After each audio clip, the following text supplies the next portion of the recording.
Morning, good afternoon, everyone. My name is Ngauleo Joyce Laura, Group 7. The overview was the Equal Opportunity Commission Act prohibits discrimination and unfairness in workplaces. Discrimination like within age, gender, religion, tribe, and ensures to promote fairness and equal opportunities to all groups of people, regardless of their statuses, either financially or socially. Equal Opportunity Commission Act of Uganda 2010 was made to promote fairness and fight against discrimination among groups of people.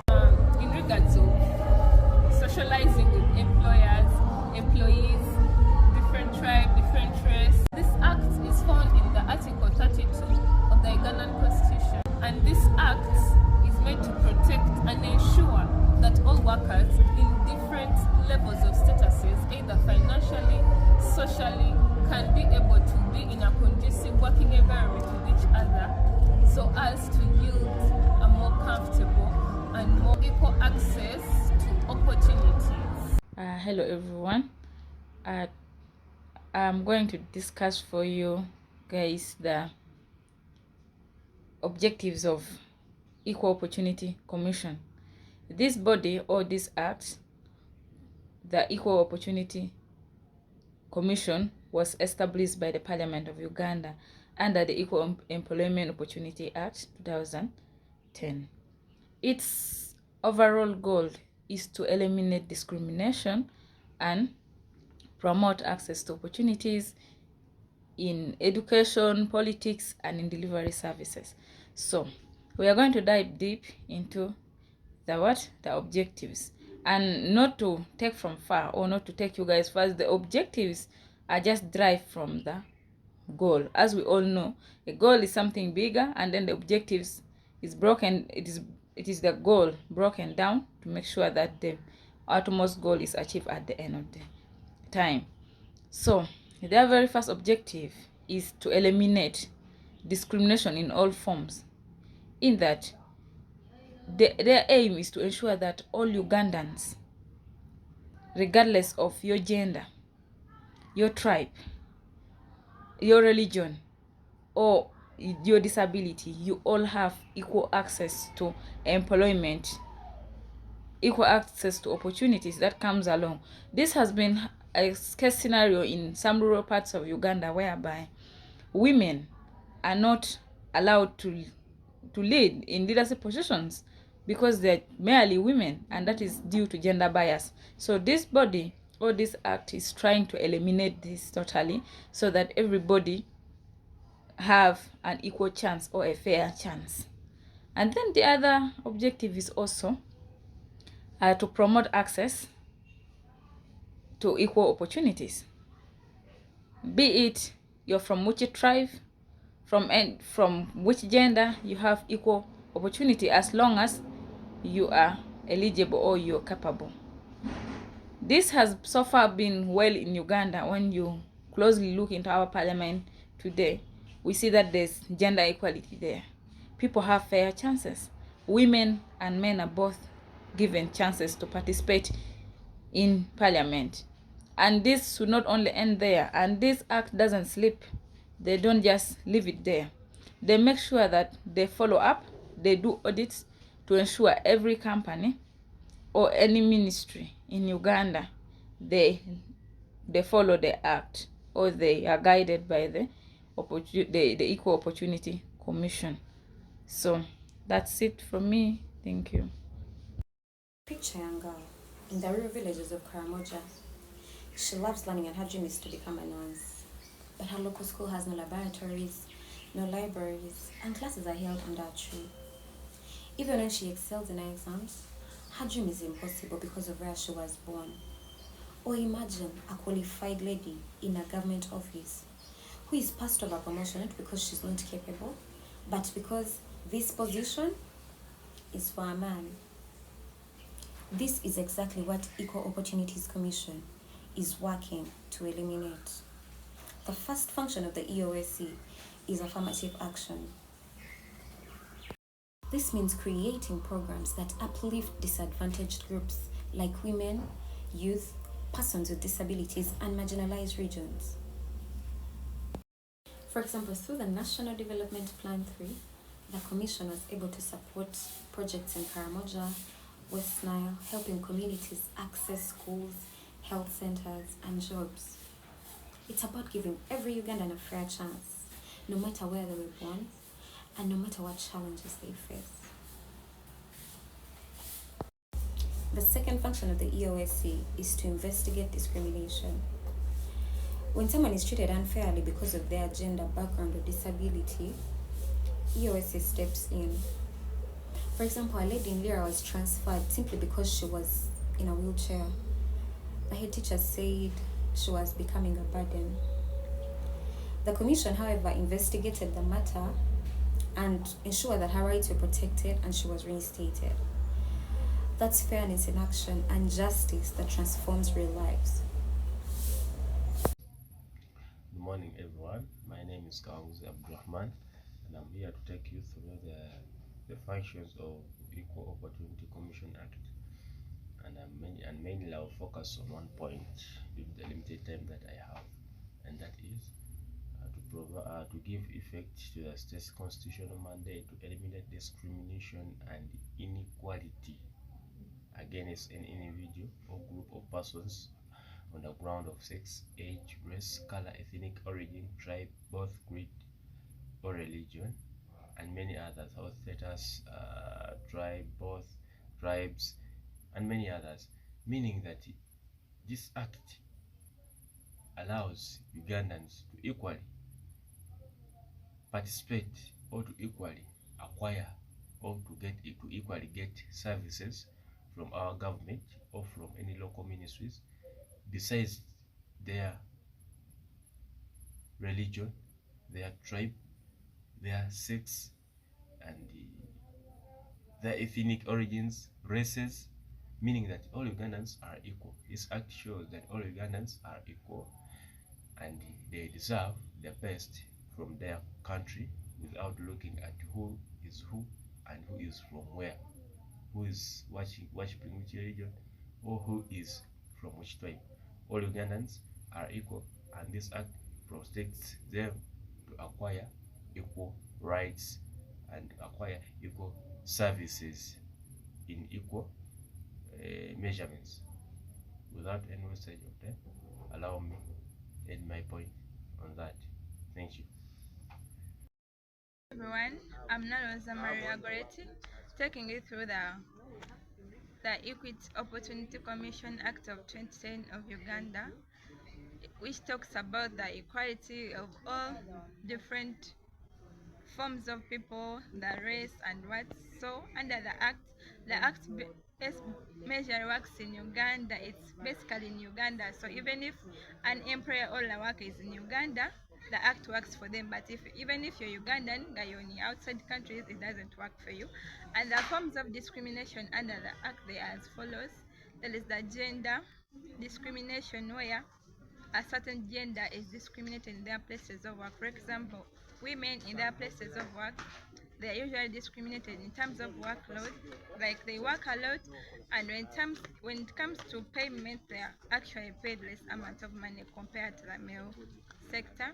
We have the religious discrimination, whereby in the different workplaces we have different people, the men, women, and so on, and they have the different beliefs of religions that they believe in. For example, Muslims community, they are Christians, and for the Muslims, for example, if they work on Fridays, Fridays should be given for them to do their prayers, and the Christian Sunday should be given to them for prayers, but not giving them workload on the day they are supposed to actually be praising their creator.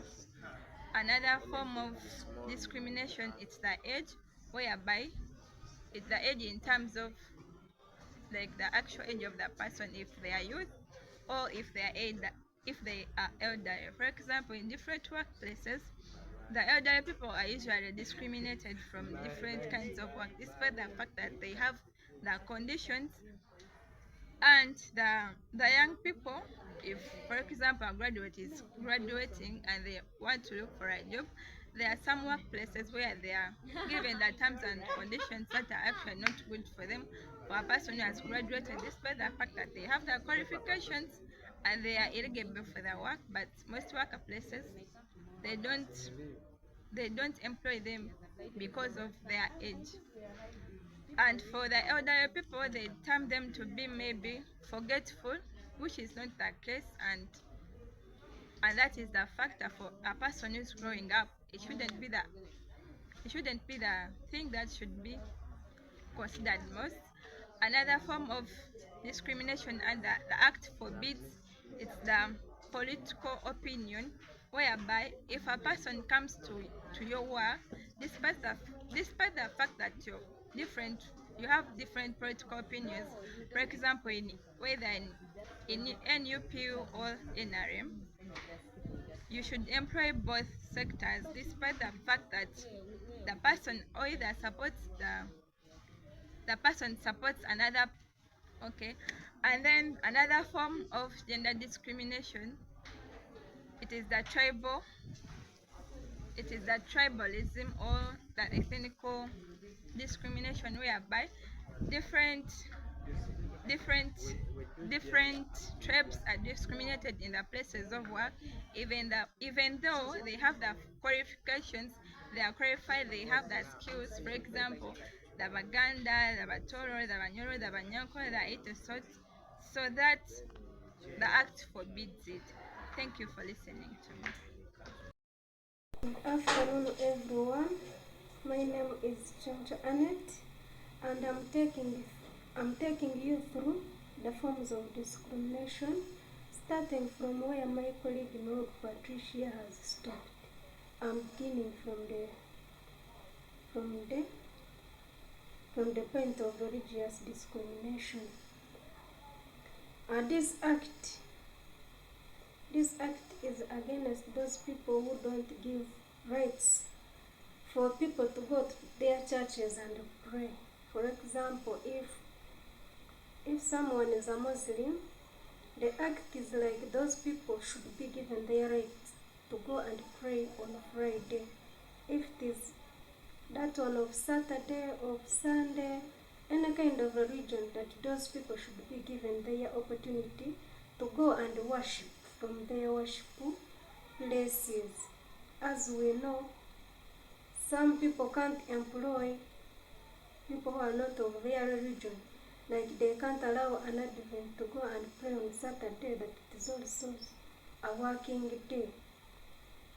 Or a Sunday, because some people may be starting to work from Sunday, or some people may be stopping their work on Saturday, and which do not favor those individuals who pray on those weekdays or weekend days. But this act is like everyone should be given their rights to go and pray from their places of worship. Then another point is ethical discrimination. Ethical discrimination or ethnic discrimination, whereby people nowadays favor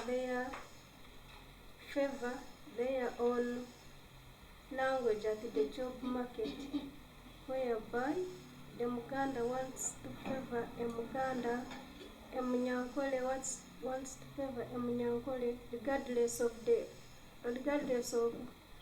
what the other person is more capable of doing a job. They are not given the chance because they are not of the tribe recommended, or they are not tribe mates with those people who are employing them, and thus they end up not being employed. However, this act is fighting all those issues that all people from all categories of languages should be included in the job market, regardless of what they speak, regardless of what that me Amwemnyakole, so I will not employ a Musoga. The act is against such things, and it's like there should be even equal opportunities and equal jobs without discrimination. My last point is different in political opinions. As we know nowadays, we have many political ideologies. For example, the NUP, the NRM movements. Now it's difficult to go and work from somewhere where people are there for NUP and for you are for NRM, as they will not easily tolerate you or will look at you as if you are just behind, because NRM for sure nowadays it does not sound, because that has been in power. Although this act is like, no, it's not supposed to be like that those people should not work in the same environment. It is protecting people's rights to work, no wonder, or should work regardless of their political parties. They should be working in the same environment regarding of their political ideologies or their political opinions, so that they can get all the equal pay and equal access to all services. Thank you. Thank you. Thank you so much. Hello everyone, my name is Nok Patricia.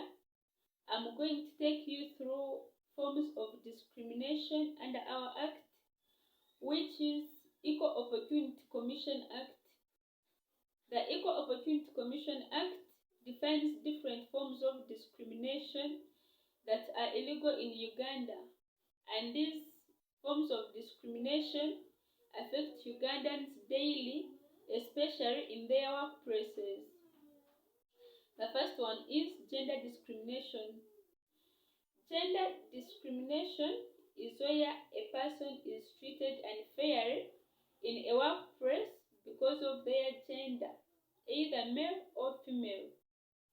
For example, in Uganda, women face lower pay and limited promotions, especially in male-dominated sectors such as construction, because in those sectors women are seen as weaker than men, and they are taken not to work the same way the men work, hence being paid less.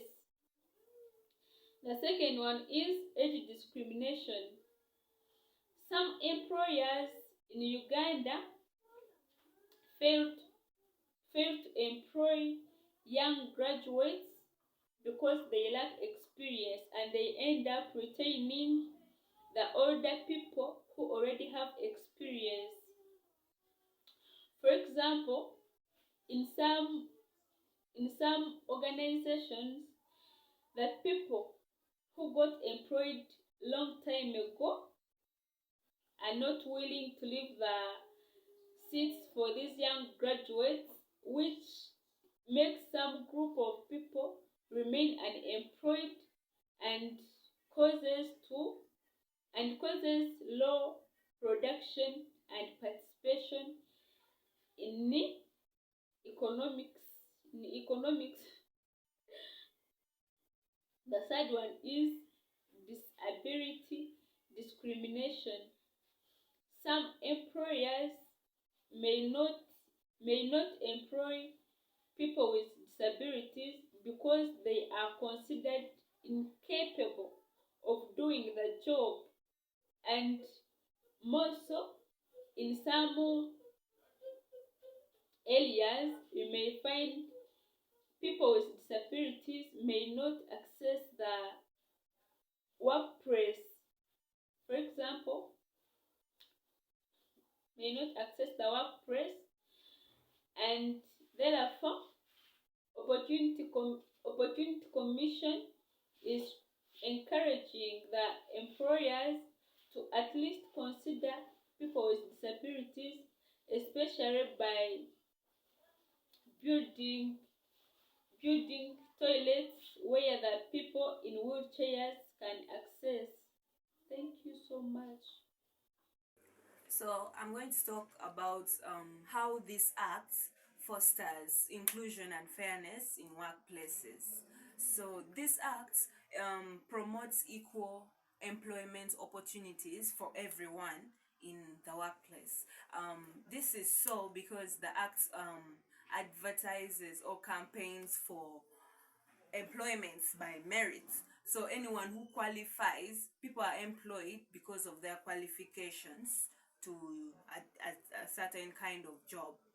So by giving this platform for employing people of different categories on merits, it gives everyone a chance to get employed in a given company. That's inclusivity. The act also promotes gender equality in workplaces, in that it guides the employers to make sure that both the male and the female genders are, employed in the company, so that all the both sexes are represented well, and the kind of work given to the male and the female is given according to their capabilities, because as we all know, women can actually do the same work as men do, but the load also matters. So these acts make sure that in that kind of situation, the employers are guided on what to do. And then another thing is that acts also includes that people with disabilities, they also matter. So by this, the act encourages employees to have, workplace structures that also allow the people with disabilities, whether employers or the people who are like customers or people who get the services, are able to reach the workplaces without disturbance. It can be ramps or smooth pavements, so that they can use their wheelchairs without any disturbance. And people who are deaf, they be having people who do sign languages and translation, or perhaps illustrations and drawings everywhere in that company or workplace. And this is inclusion, because those people are not left behind. Thank you, Michael. I'm continuing from where my colleague stopped on how the act fosters inclusion and fairness at workplaces. On the aspect of fair wages and treatment, the act ensures that the workers are not paid differently because of their gender or social status. It protects employees from being overworked or underpaid because they may be from a vulnerable group. Then there's also workplace diversity. The act encourages organizations to employ people from different regions, religions, and backgrounds. Diversity in workplaces promotes unity, collaboration, and reduces discrimination. Then there is also training and awareness. The Equal Opportunities Commission organizes seminars and training sessions for both employers and employees. These trainings focus on gender equality, human rights, non-discrimination, and inclusive work environments.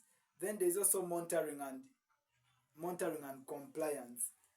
The EOC regularly monitors or inspects workplaces and public institutions to ensure they are following equality and non-discrimination laws.